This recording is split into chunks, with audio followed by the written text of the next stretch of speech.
Hello everyone, मेरा नाम अभिजीत कुमार पांडे है और मैंने 2022 में MFA in applied arts BHU मैंने किया हुआ है। ये वीडियो उन बच्चों के लिए मैं बना रहा हूँ जिनको अभी भी पोर्टफोलियो बनाने में दिक्कतें आ रही हैं। जैसा कि आप जानते हो कि 13, 14 और 15 जुलाई को आपका पोर्टफोलियो सबमिशन डेट है और आज है 10 तारीख, यानी 3 दिन बाद आपका पोर्टफोलियो सबमिशन डेट स्टार्ट हो जाएगा। तो एक अच्छा इफेक्टिव पोर्टफोलियो कैसे बनाएं, इसमें हम डिस्कस करेंगे। पहले तो अपने पास आप लिस्ट नोट डाउन कर लो आप कौन कौन सा आपको लेके जाना है वर्क। फॉर एग्जांपल, आपने BFA first year, second year, third year, fourth year 4 साल काम किया होगा तो आपके पास काम तो होगा ही।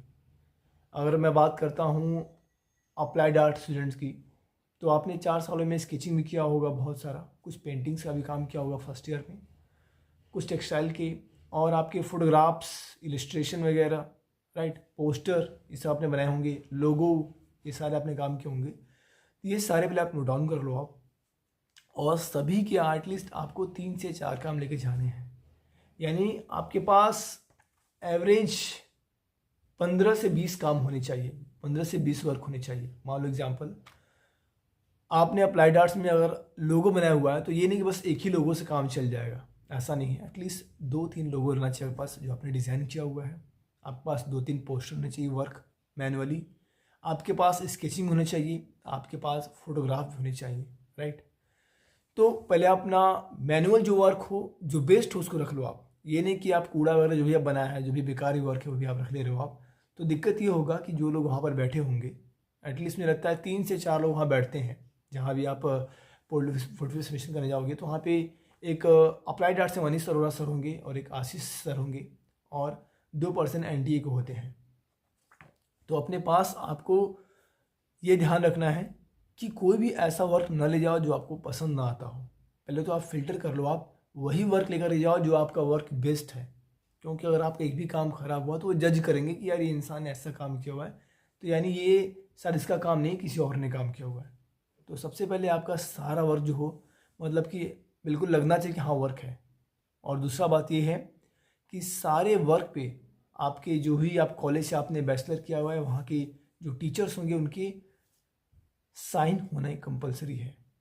अगर नहीं है तो थोड़ा प्रॉब्लम आएगी, क्योंकि क्या हुआ कि वो क्वेश्चनिंग करते हैं कि क्यों नहीं साइन है। उनको डाउट होता है कि आपने काम किया हुआ है खुद से या किसी और से आपने काम कराया हुआ है।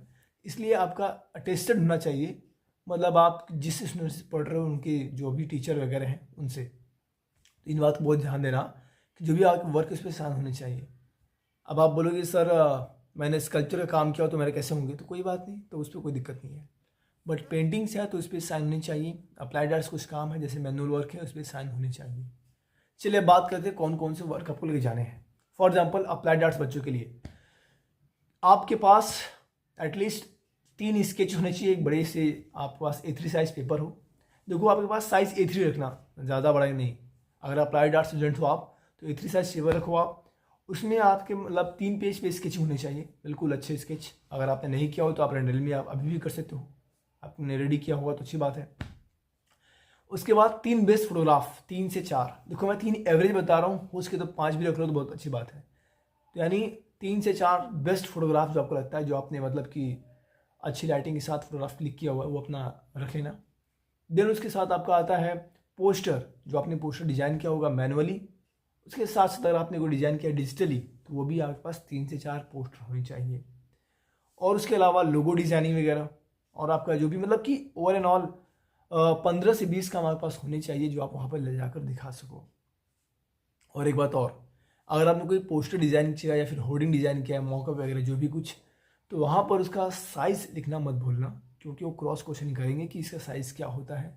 आपने ये कलर यहाँ पे क्यों यूज़ किया है, आपने ये कलर यहाँ पे क्यों नहीं यूज़ किया, आपने जो फॉन्ट लिया है फॉन्ट क्यों लिया है, आपने जो कैमरा लिया कौन से एंगल में है, ये सारा क्रॉस क्वेश्चनिंग करेंगे। तो आप पहले से इसके लिए प्रिपेयर्ड रहना। तो आई होप सो कि अप्लाइड आर्ट स्टूडेंट्स के लिए काम क्लियर हो गया होगा। और एक बात और कि अगर आपने बड़े साइज में काम किए होंगे तो कोई बात नहीं, सबके फोटोग्राफ एक अच्छे बैकग्राउंड में क्लिक करके उसको आप A3 साइज में प्रिंट करा लो आप।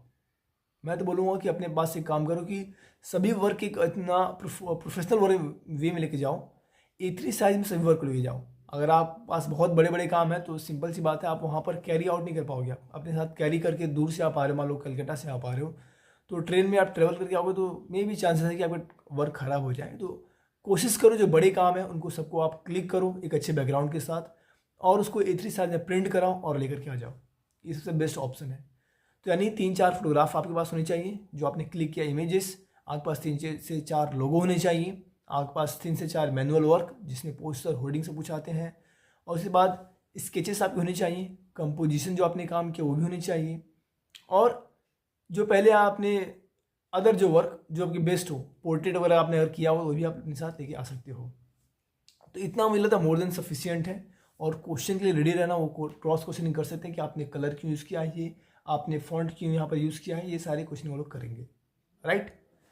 तो ये रहे अप्लाइड आर्ट स्टूडेंट्स के लिए। आप कोशिश करना A3 साइज में सब लेकर के आना और एटलीस्ट 15 से 20 वर्क लेकर के आना। ओके, अब हम बात करते हैं पेंटिंग वाले बच्चों के लिए। अगर आप पेंटिंग के बच्चे हो तो आपको क्या करना है कि आपके पास पता हो आपने बहुत बड़े बड़े कैनवास से आपने काम किए होंगे, तो सभी कैनवास तो आप नहीं ले पाओगे, नहीं लेकर आ पाओगे क्योंकि बहुत भारी होते कैनवास मैंने देखे हैं। तो अपने साथ कोशिश करो कैरी आउट करो 1 से 2 कैनवास, और अपने पास आप A3 साइज़ में जो भी आपने पेंटिंग काम किए होंगे बड़े बड़े उसको आप A3 साइज़ में प्रिंट कराओ और उस पर आप ओरिजिनल साइज़ लिखो कि जो मैंने बनाया हुआ है पेंटिंग उसका ओरिजिनल साइज़ कितना था, किस मीडियम पे आपने बनाया हुआ है, कौन सा आपने कलर यहाँ पे यूज़ किया हुआ है, और ये सब कुछ डिटेल आप वहीं पे नीचे में मतलब कि जो पेंटिंग आपकी है वहाँ प्रिंट करने के बाद वहाँ पे नीचे लिख देना, ताकि वो जो भी वहाँ पे जज होंगे जो बैठ के आपको देख रहे होंगे पोर्टफोलियो चेक कर रहे होंगे उनको मतलब पढ़ते ही आइडिया हो जाए कि हाँ ये क्या चीज़ है, कौन सा मीडियम है, आपसे पूछना ना पड़े। और ध्यान रखना कि वो आपका सेल्फ यानी कि आपके जो टीचर होंगे उनसे अटेस्टेड होने चाहिए, उनके साइन वहाँ पर रहेंगे तो ज़्यादा इफेक्टिव पड़ेगा। ओके, तो पेंटिंग मैंने बता दिया। पेंटिंग में भी अपने पास आप 15 से 20 काम लेकर जाना, बहुत ज़्यादा काम लेकर जाने की जरूरत नहीं है। वो लोग के पास इतना टाइम नहीं है कि बहुत सबका वर्क देखें और आपका सारा वर्क देखें, क्योंकि बहुत सारे बच्चे आपकी तरह वहाँ पे आ रहे होंगे। तो इन बात का ध्यान रखना, जो भी आप वर्क लेकर जाना बहुत इफेक्टिव आपका वर्क होना चाहिए, मतलब बहुत ही अच्छे वर्क होने चाहिए, उनको आप पहले से खुद से फिल्टर कर लेना। तो आपके पास कम से कम 4 से 5 कैनवास वर्क आपके पास होने चाहिए जो बड़े बड़े आपने पेंटिंग किए हुए हैं। आपके पास वाटर कलर एटलीस्ट 4 to 5 होने चाहिए। आपके पास स्केचिंग होनी चाहिए 4 से 5 पेज में। आपके पास कंपोज स्केचिंग होनी चाहिए और कंपोजिशन जो आपने किया होगा वो भी आपके पास होनी चाहिए। तो ये सारे आप अगर पेंटिंग के बच्चे हो तो इन बातों को ध्यान रखना। आपके पास भी कम से कम 15 से 20 वर्क होने ही चाहिए। ओके, आई होप से इतना क्लियर है। बाकी कुछ क्वेश्चन रह जाता है तो कमेंट सेक्शन में आप लिख कर छोड़ सकते हो, मैं अगर पढ़ूंगा तो आपको मैं उसका रिप्लाई कर दूंगा। अब बात करते हैं स्कल्पचर के बच्चों के लिए कि अगर आप स्कल्पचर से हो तो आपको क्या करना है। स्कल्पचर वाले बच्चों आपके पास पता होगा कि आपने बहुत बड़े बड़े काम किए होंगे, आप तो बिल्कुल ले जा नहीं सकते आप काम, क्योंकि बड़ी बड़ी मूर्तियाँ अगर आप एक भी ले जाओगे तो बहुत दिक्कत हो जाएगा। तो कोशिश करो कि आप मतलब बैकग्राउंड कोई वाइट क्लॉथ ले लो, आप सिल्क क्लॉथ, वहाँ पर ले जा करके एक अच्छे लाइटिंग में अपना पोर्टफोलियो बनाओ, यानी कि अपने अच्छी लाइटिंग ले जा करके जो भी आपका स्कल्पचर है उसका फ़ोटो क्लिक करो और उसको आप A3 साइज में प्रिंट कराओ। उस पर आप लिखो कि आपने कौन सा मीडियम में बनाया है, स्टोन को स्टोन है या फिर आप वुड यूज़ किए हो या फिर आप यहाँ पे मिट्टी से आपने बनाया, जो भी आपने मीडियम में काम किया हुआ है, साइज़ क्या है स्कल्पचर का वो पूरा आप मेंशन करो आप, और थीम क्या है, ठीक है, उसका एक टाइटल क्या है, ये सारे कुछ आप मेंशन करो। A3 साइज में आप उसको प्रिंट करो। आप एटलीस्ट आपके पास 5 से 10 काम उसके होने चाहिए स्कल्पचर के, मतलब 5 एवरेज है। उसके बाद आपने अलग कोई काम किया होगा, कंपोजिशन वगैरह या फिर स्केचिंग वगैरह किया होगा, आपको भी पता होगा कि आप जब भी स्कल्पचर बनाते हो तो उसके बनाने से पहले आप एक लेआउट तैयार करते हो, यानी कि आप एक डिज़ाइन रफ स्केच तैयार करते हो, राइट। तो आपके पास वो भी होनी चाहिए। कोशिश करना कि अगर मैनुअल वर्क तो अच्छी बात है, मैनुअल नहीं है तो उसको भी आप प्रिंट करा लेना डिजिटली फॉर्म में, प्रिंट फॉर्म में A3 साइज में।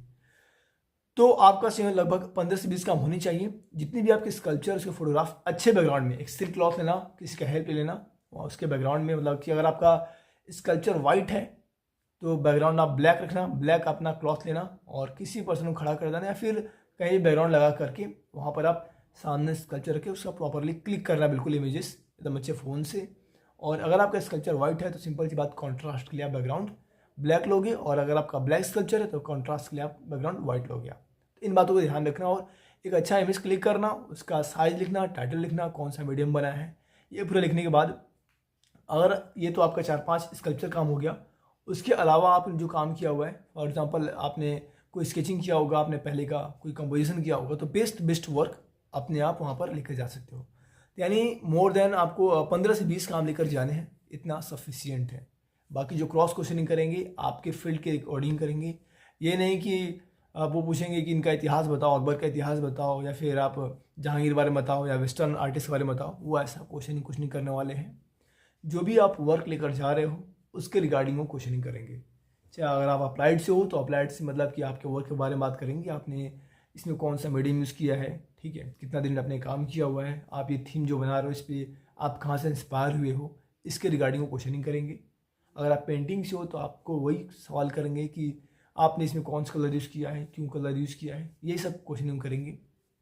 और अगर आप लाइट से हो तो पूछेंगे कि आपने कॉन्ट्रास्ट ये सब कुछ क्या, आपने सेचुरेशन ह्यू कैसे आपने सेट किया, और किस मतलब कि ये जो आपने वर्क किया इसका मतलब मेन मोटिव क्या है, इसे आप क्या बताने क्या चाहते हो। तो ये सारी क्वेश्चनिंग आपके वर्क रिगार्डिंग वो करेंगे। ओके, होप सो आपको सारे डाउट क्लियर होंगे। अगर टेक्सटाइल के बच्चे हैं तो टेक्सटाइल के बारे में जितना आइडिया नहीं है, बट बता दूं मैं कि आपके साथ वही होने वाला है जो अदर बच्चों के साथ। तो टेक्सटाइल वाले बच्चों के पास से अपने आप बेस्ट काम लेकर जाना, उसको आप सब वर्क लेके जा नहीं सकते हो, तो A3 साइज में प्रिंट कराना। A3 बेस्ट साइज होता है। A4 में क्या होता है, बहुत छोटा वर्क होता है तो उसमें प्रॉपरली लोग देख नहीं पाते हैं। A3 में क्या होता है, थोड़ा बड़ा होता है तो क्या होता है, देखने में थोड़ा ईजी रहता है और उसमें इमेजेस क्लियर होते हैं। और वहाँ पे एटलीस्ट 3 से 4 वहाँ पे पर्सन होते ही होते हैं, 2 कॉलेज के होते हैं और 2 NTA के पर्सन होते हैं। तो आपको देख करके वर्क बिल्कुल उनको भी क्या होता है कि अगर आप 15-20 वर्क ले जा रहे हो तो वो डिवाइड कर लेते हैं कि हाँ भाई 3 वर्क मैं देखता हूँ, 3 वर्क को देखते हैं, तो सब लोग देखते रहते हैं। अगर कोशिश करना कि अपने वर्क को आप ये नहीं कि आप वर्क को मतलब बुक के फॉर्म में बिल्कुल आपने मान लो फॉर एग्जांपल आपने प्रिंट तो करा लिया 3 साइज में, बट आपने उसको वो करा दिया, बाइंडिंग करा दिया। तो बाइंडिंग बिल्कुल मत कराना, इस बात को ध्यान रखना।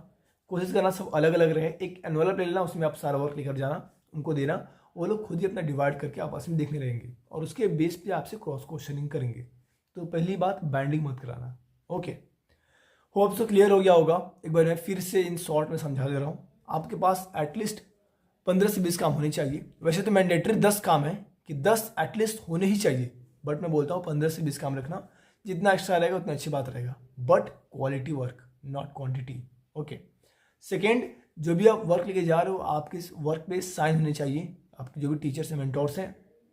तीसरी चीज़ कि आप जो भी आप वर्क किए हो उसका फोटोग्राफ जब भी क्लिक करते हो तो ध्यान रखना बहुत ही इमेज क्लियर होनी चाहिए, वरना आपका वर्क किए का कोई मतलब नहीं रह जाएगा। Okay, that's it. और आपको एक बात और कि जो भी आप वर्क ले जा रहे हो उसके बारे में आपको नॉलेज होनी चाहिए। ये नहीं आप किसी और का वर्क लेके जा रहे हो तो ऐसा नहीं करना है, ईमानदारी के साथ काम करना। ओके, तो बहुत ही इंपॉर्टेंट आपके पास ये पोर्टफोलियो सबमिशन होने वाला है, क्योंकि इसका मार्क्स जुड़ता है और इसका मार्क्स जुड़ने के बाद जो आपने थ्योरी का एग्जाम दिया उसका मार्क्स जुड़ने के बाद एक फाइनल मेरिट लिस्ट आता है। उसके बाद आपके यहाँ पर क्लियर हो पाता है कौन सा रैंक मिल रहा है, फिर आपका एडमिशन होगा या नहीं होगा, उसके बाद ये क्लियर होता है। ठीक है, मतलब कि आपने थ्योरी में एग्जाम दिया वो मार्क्स और जो पोर्टफोलियो सबमिशन का ये मार्क्स दोनों इंक्लूड करने के बाद एक फाइनल मेरिट लिस्ट आता है। वो मार्क्स ही कंसिडर किया जाता है आपके यहाँ पर एडमिशन के लिए। Okay, so wish you all the best. अगर कोई क्वेश्चन आपका रह जाता है तो कमेंट सेक्शन में मुझे आप लिखकर भेज सकते हो, मैं हर क्वेश्चन रिप्लाई करूंगा। चलो, thank you so much, bye.